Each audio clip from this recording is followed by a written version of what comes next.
Hello and welcome to this edition of Radio Free HPC. This is where we talk about supercomputing, high-performance computing, and other technology topics.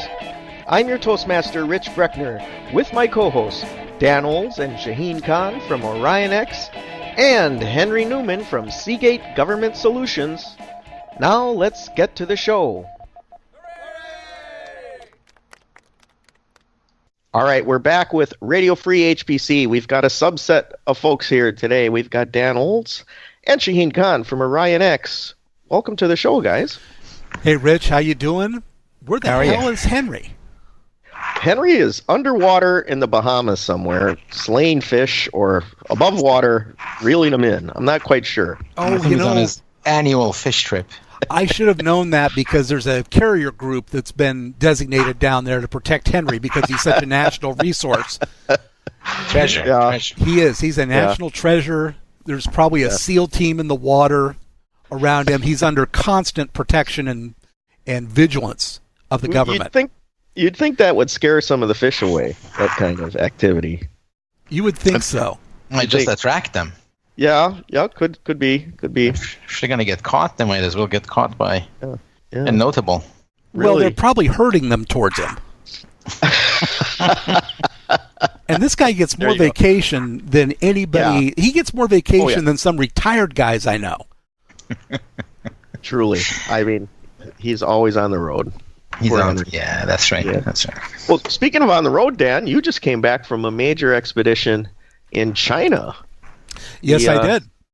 The Asian Supercomputing Cluster Competition. Yes, I did. Go? That went very well. That was a long trip. I was gone almost 10 days, but very cool. So, Dano, you're like the one person I know who keeps track of every one of these student cluster competitions. I've become the chief cheerleader and historian. I think you own this event, so you can put it in the proper perspective, both historically and spatially and temporally. Yes, I can, and I'm trying to turn this into college football for the nerdishly inclined.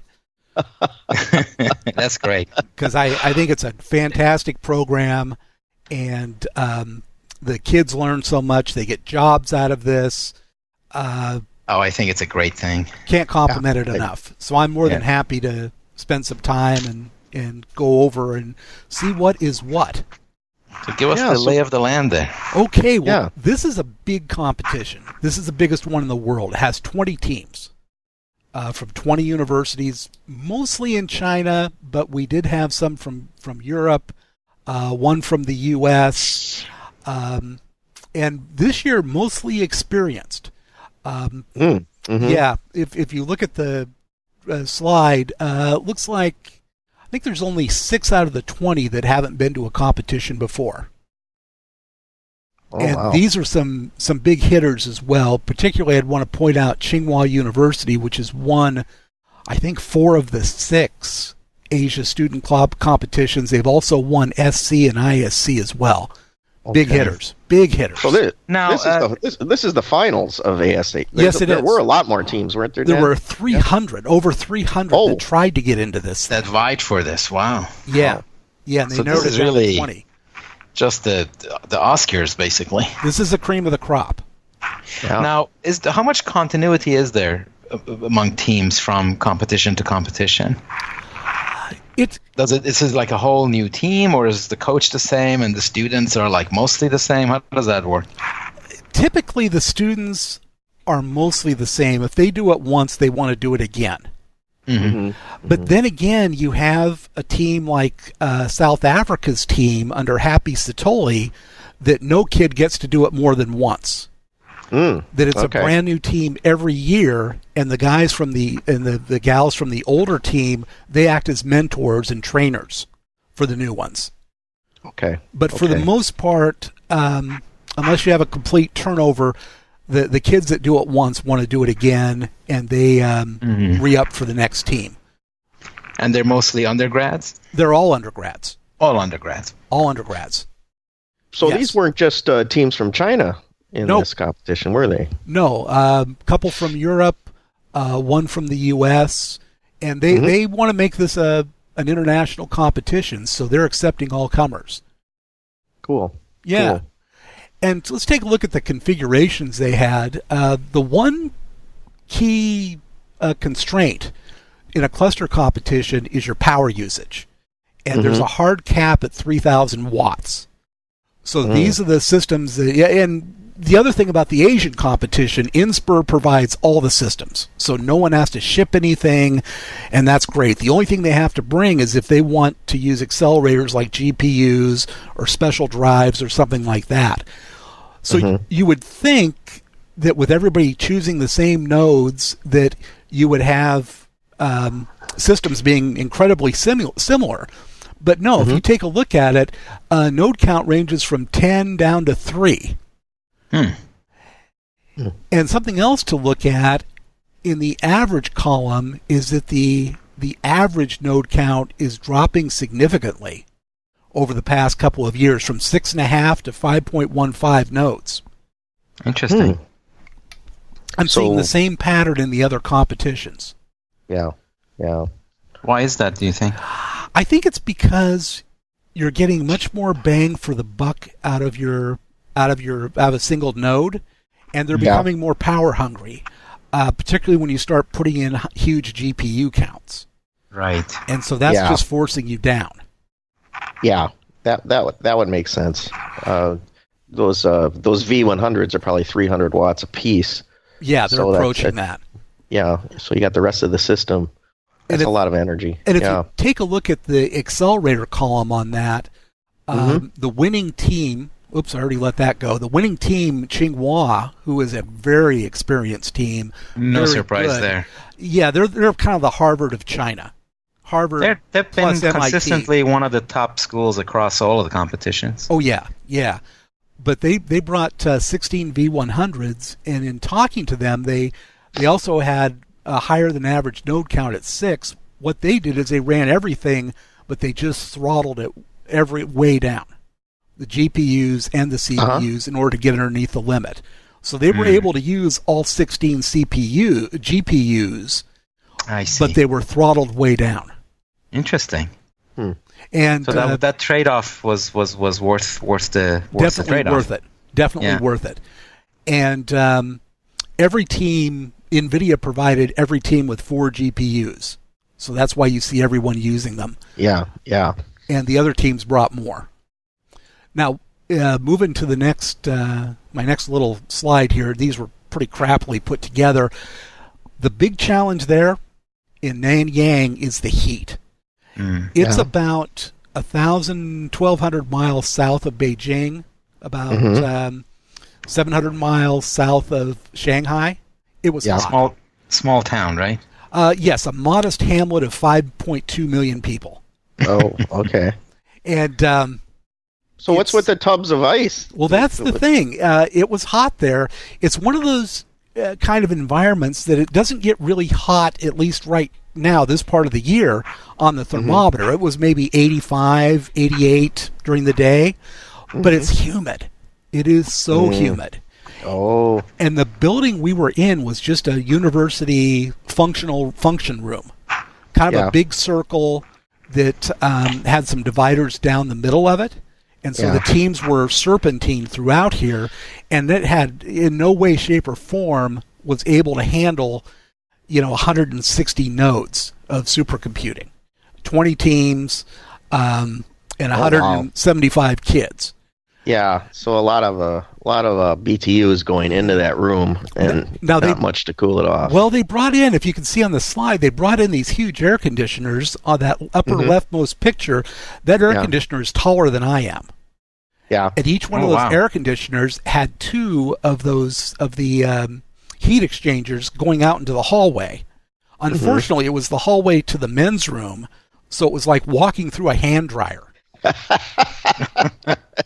I mean, that was hot. They had 3 of those. They couldn't get any more. So that's where the ice came in. We were actually concerned, and there were conversations about what happens Monday morning when everybody fires up their system for LINPACK. Yeah. And they were thinking that some of these places, some of these locations inside the hall might actually have some thermal shutdowns. It was that hot. So what they do? They went old school. They brought in ice. And there's probably, 20 or 30 of those big hunks of ice, and they were huge. They took, several students to bring them in. Huh. And it worked. Because I was thinking, if they don't put fans on those, it's not going to do much. It did work. It was significantly cooler. And I'm the one that, you see the picture of me in there. I pioneered using the ice as a sort of chest cooler for drinks. Because the Chinese do not believe in cold drinks. Oh, no. No, they don't. They don't. Man. They believe that you should drink things at the same temperature as the environment, or else you hurt your stomach. I see. Okay. Now, what happened when the ice melted? They kept refreshing. It's kind of hard to move these blocks. Yes. Yeah. That was something that happened behind the scenes after hours. I don't know how they coped with that, but I got a feeling that the plants outside probably received some pretty good watering. Yeah. Along with the carpet. Okay. Because you're right, moving those things full would be difficult. Interesting. So that's how they captured the heat. Yeah. Okay. And it worked. So who won it then? We're not there yet. We're not there yet? No. All right. Carry on, please. Yeah. Next slide. And what was served for snacks? They had a variety of snacks that were all pretty good. And I did most of my meals over in the college canteen, as they call it. And these are enormous rooms that have pretty much every type of Chinese food you would want in these windows, which is just amazing. They have huge throughput, and the food was pretty good. I noticed the signs are in English. And the signs are in English.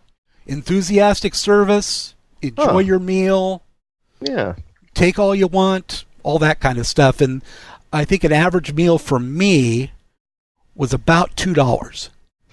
So it was pretty good. Now, contrasting that with the sumptuous banquet they put on for the dignitaries that I got to be in on, that is the largest Lazy Susan I've ever seen. And it's motorized. Oh, yeah. Okay. Yeah, that was impressive. And lots of roses. Lots of roses. Those went away as they added more and more food. They pretty much filled that thing up. And the problem is, with it being motorized, you've got to be pretty good with the chopsticks to reach out and grab something as it goes by. Now, you can stop it. You can stop it, but I thought that was kind of an amateur move. Yeah. So they did later on provide me with a fork, and that increased my throughput on the meal quite a bit. Good for you, Dan. Next page, they can't pull this thing off without a whole bunch of volunteers. And these are volunteers and translators that I had in my little group that was, they were great. Great thanks goes out to them. They couldn't do this event without them. They must have had 150, 200 student volunteers helping out with everything. Nice. So you could do your interviews and have a nice conversation. That's cool. In fact, some of the interviews were just the translators because it was so loud in there. I couldn't hear what they were saying. They couldn't hear what I was saying. So I would say, Cynthia or Susan, go up, ask them how they're doing, have them introduce their team, and tell them good luck. Okay. And once they brought the ice in, I couldn't get the video equipment through the aisles anymore. It was just too tight. I mean, usually these kids are in 10 by 10 booths. These were maybe 5 by 7. Pretty tight, yeah. Very tight. So let's get on to the results. LINPACK. We had some nice LINPACK scores, but not records. The record right now is 51.07, I believe. I'm pretty close to that. And as you see, the National Tsinghua University, the pride of Taiwan, took home the LINPACK award, and I believe a cool 25,000 RMB. They get money for this. They do get money. There's prize money. I see. There is prize money. Oh, okay. Interesting thing about how these guys did it is they had a split. They were using, I believe, 12. I'm going to check back. 12 GPUs, but they were split between P100s and V100s, which is pretty hard to do. Yeah. So what they did is they throttled down the V100 so they'd all stay in sync. Mm-hmm. Now, one thing you might ask is why the hell didn't Tsinghua win? Because they had 16 V100s.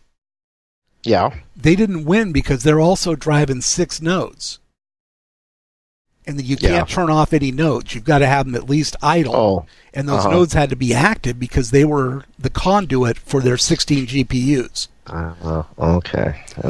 So that pretty much took them out. Tsinghua University, brand new university, comes in number 2 in LINPACK. That's pretty cool. Mm-hmm. So impressive. But again, no record. You can see the record. And our pal Jack Dongara handed out the award for highest LINPACK, which was nice. And I got to hand out the award for Tsinghua University for participating, which was fun. Let's take a look at HPCG. New record set in HPCG, but just barely. Old record was like 2050, new record 2080.6, and there's where Tsinghua's coming in with those GPUs. And they predicted that they would blow away everybody. They didn't exactly blow away everybody, but they did a pretty good job. And notice that I thoughtfully provided average scores and median scores, too, for those of you that really want to analyze this. So Tsinghua pretty much doubled the average. Now we get to the sadder part of the competition with RELION and Siesta. I think it's RELION and Siesta. Let's take a look at Siesta first. That was a mystery application, and it was only revealed at the event, so no one knew what they were going to be running. Tsinghua, 10.5. Wow, they killed it. They did. They killed it. But take a look at the average and the median scores. Average is like barely 2. 1.9. Ouch. Wow, so they were like 5 times average. So more. A lot of people had a lot of trouble with this application. It's too bad. Nice. And this kind of the same story, not quite as dramatic with RELION. RELION's an interesting application. What it does is it replaces missing data in something called like a cryo-electronic scan. Okay. So you can't see everything, right? What RELION does is help replace what's missing from those through a Bayesian type of process. Again, nice job, Tsinghua. And we see Shanghai Technical University coming up in here, which is another new school. In fact, it's very new. It was only founded in 2013. And we'll talk a little bit more about them in a minute. But yeah, again, low average score, very low median score. So let's take a look at the overall winners. And as we talked about before, it's Tsinghua University. They were the overall champion. They had the highest HPCG. They get 100,000 won, about 15 grand for winning. Plus, they get their ticket punch for ISC. The top 2 finishing Chinese teams have a bye into the ISC competition. Interesting. Yeah, that's our pal Gilad Shaner. Excellent. Giving him that. Yeah. The second award, second place, was a big surprise to me, Shanghai Tech University. I couldn't tell in the interviews if they were anything special or not, but they were founded in 2013, which is a blink in the eye compared to these other schools, including Team Hungary, which their school was founded in like 1783, something like that. So they've had lots of time to build up their tech. Shanghai Tech, not as much. Yeah. So they take home about 12 grand because they also won the E-Prize. And the E-Prize, I'm not sure, I don't have visibility into all the scores on this. I only have visibility into the ones that I laid out. And there's 2 other applications in the interview score that I don't get to see. And I think that played heavily into what Shanghai Tech did and how they won. But they won something called the E-Prize, which the organizers are hoping to build into sort of a Junior Gordon Bell Prize. I see. But I'm not sure what the criteria is for it. Thing about Shanghai Tech, they only have classes of 500 students. And they've just worked their way up to that. But in order to get in, you've got to interview with 2 professors. Not admissions people, professors, to see if you're the kind of person that's a good fit for them. Very selective. And from what they were telling me, they're more selective than any school we have over here. And of course, NTHU taking home the highest LINPACK. So questions, comments, concerns?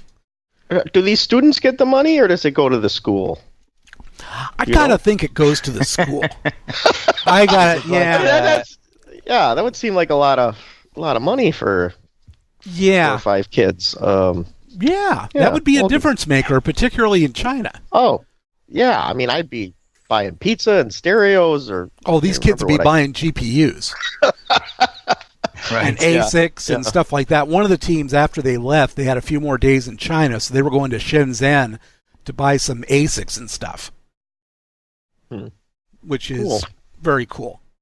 Yeah. But yeah, I don't know where the money goes. I got a feeling it goes back to the school, but maybe the school gives them a little something for the effort. Yeah.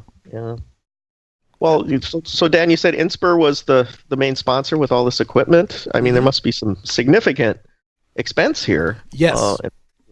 And a lot of work. Oh, a lot of work, significant expense. It's a cooperative effort between the college that's hosting it and Inspur, but Inspur does the lion's share of all the technical stuff, bringing the nodes, making sure everything works, et cetera, et cetera.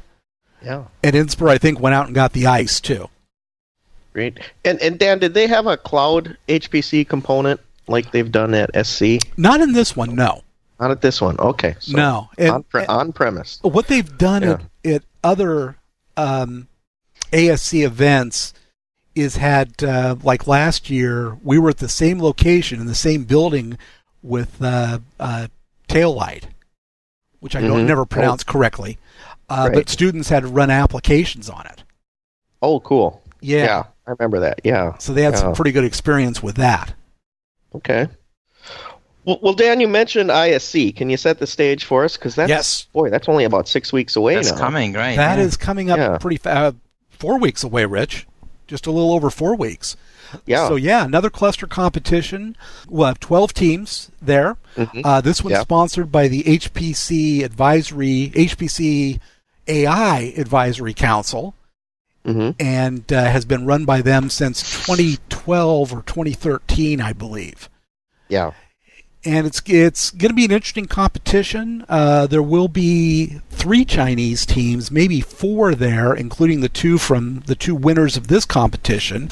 What I'm going to be interested in seeing is if we set any records in anything, in HPCG and HPL particularly. We don't have any major hardware refreshes, but I think we might still see at least a modest increase in the record, because there's going to be some teams there that are gunning for it. Yeah. So like a dozen teams, something like that. Yeah, 12 teams in Frankfurt. Yeah. Yep. Okay. And that's been I think we've seen more HPL records come out of Frankfurt than any place else. Yeah. Well, very good, Dan. I appreciate going all that way. Give us this coverage. It's a very worthwhile effort because we need young people involved in HPC, and that's what this is all about. And they were all enthusiastic and want a career in HPC, and so that's fantastic. Let me ask you guys something as sort of an aside. When I make these long trips, I always make sure I get the bulkhead row. Yeah. Now, do you believe that bulkhead row is an easy passage for other passengers to get from aisle to aisle, or should that bulkhead row be sacrosanct from that? Well, I mean, they let you put stuff on the floor once you're at altitude, right? Yes, they do. So I would say that is not a it's not a passageway. I agree. Yeah. Shaheen? Yeah. I think it depends on the actual airplane. I think on 757s, it is right in front of the door, and it becomes. But if there is a panel in front of you, then it is a private space in my mind. I agree too. So I arrayed all of my stuff out, and even used a bungee cord from my luggage and a seatbelt extender to make a snare trap to capture people as they try to get across there. Yeah. Now, do you have? Is there a problem? Are people kind of coming and standing in front of you? No, it's not. That has never happened to me. It's not standing in front of me, but it's constantly using that to get from one bank of restrooms to the other bank of restrooms. Oh, well, isn't there an aisle on the other side of the bulkhead for that purpose? Isn't there a? Not really. You'd have to go up to the service galley and go across that way. But that's just too bad. They should have to do that. Interesting. So I'm sorry.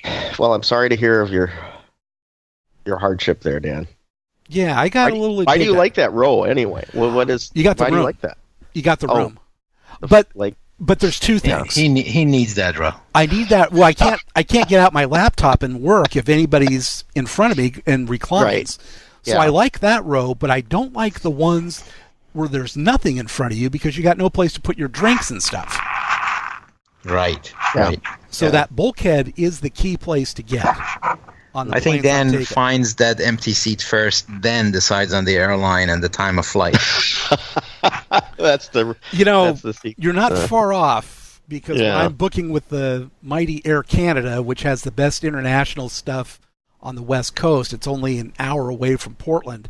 My decision as to whether go through Shanghai or go through Beijing is dependent on those seats being available. So that's really the trick. If anybody wants Dan to kind of help with anything, secure that. You got to get that bulkhead, and he's yours. Aisle 18 or aisle 31. Well, Dan, you mentioned Jack Dongara was there from University of Tennessee. Was any other Americans there on hand? Actually, they did. He was the only American judge, but they did about a half-day HPC conference there as well. Oh, yeah. And we can talk about that in an upcoming episode, but one of the presentations that was very interesting was a professor discussing China's approach to exascale. Oh. And the three proposals that they're looking at. Mm-hmm. And that was very interesting. That does sound good. Yeah. You don't have them slides, do you? Sure I do. Ooh, okay. Well, I've got them. I've got video of it where I kept the video camera focused on the screen. Is there a walkaway, or does one have to go through They've got three different approaches. A couple. One that relies on Taiyu technology. One forwarded by Sugon, if I remember correctly, is relying on AMD. Maybe a special chip from AMD or stock off the shelf AMD, and I believe that includes accelerators as well. Okay. Wow, that's a change. But we can do that in a future show if you guys are interested. Okay. Yeah. Excellent. All right. Well, hey, let's shift gears here quick then. Does anybody have a good catch of the week? Well, mine is there's a new chip company. I know Shaheen tracks all these chip companies are coming up in AI, but this one made an announcement today. They're called Tachyon, and they're claiming that their chip is going to be 10x conventional processors in terms of performance. Wow. So, it's called the Prodigy processor. Yeah. In terms of performance per watt. Yes. And that which is performance. Basically is very reminiscent and kind of sounds similar to IBM's True North. If you recall, True North is also making a big claim about how the human brain is like 3 pounds and uses 25 to 40 watts or whatever it is. And that to do the same thing with semiconductors and silicons is significantly higher. So there are ways of approaching it by putting memory inside the CPU and inside, kind of a different approach and map to the neural nets in a more direct way, and by doing so they can reduce the power requirement by a lot. And I remember us talking about this about a year ago with some benchmarks that they had done. So this really reminds me of that, but it is obviously very good progress, and indeed it's probably highly AI focused. That's what I gather. Yeah, it's damned hard to bring a new chip into the industry. I mean, really there are so many of them now. Then, I mean, between this one and then the Esperanto folks that are doing RISC-V, and the 35 odd AI chips that are in various forms of development, this is like a new renaissance in semiconductors. I just wonder how many of them are going to see the light of day. Well, clearly they're all not going to survive. That's for sure. Yeah, but the money's pouring in to get them taped out. Looks like. Yeah, exactly. At least one round. Yeah. So that makes things exciting for us. Folks in analyst land. Yeah, sure does. Yeah. Sure does. Yeah. Okay. So I had one, and that was the premiere. I think they call it a premiere of the post-K supercomputers prototype in Japan. Oh, really? So Dr. Matsuoka had a tweet announcement that the post-K supercomputers prototype was premiered by Fujitsu. So it was more like a preview, is the way I understood it. Isn't this one based on ARM? This one is based on ARM. That's what was disclosed. That's right. Yeah. Post-K machine. Yeah, and it's another really beautiful machine. There's a picture of a board of it that's got all sorts of copper-looking piping on top for heat transfer. Yeah. So I'm kind of excited to see the progress of that.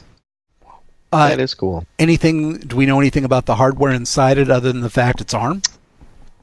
No, there's supposed to be a vector unit attached because ARM's architecture provisions for that. Yeah. It's supposed to be Fujitsu's own processor. That's what I recall. And anything about accelerators? Don't know. Okay. He's standing next to a tall rack of it, so it's got real iron in there. Okay. Yeah. So watch this space and see what happens. Yeah, well, that first K machine was a multi-$100 million endeavor, if not billions, right? So I would assume this is going to be on the same scale. That's right. And it came out of nowhere and streaked to the top of the list. and it stayed there. And it's held up so well. And it's still top 10. Yeah. Still top 10, and even better on the conjugate gradient benchmark. Yes. But they've got silicon, they've got board, they've got it looks pretty real. Yeah, and it was exciting to see Satoshi moving over to Riken to lead that effort. So, good job, him. Yeah, good stuff.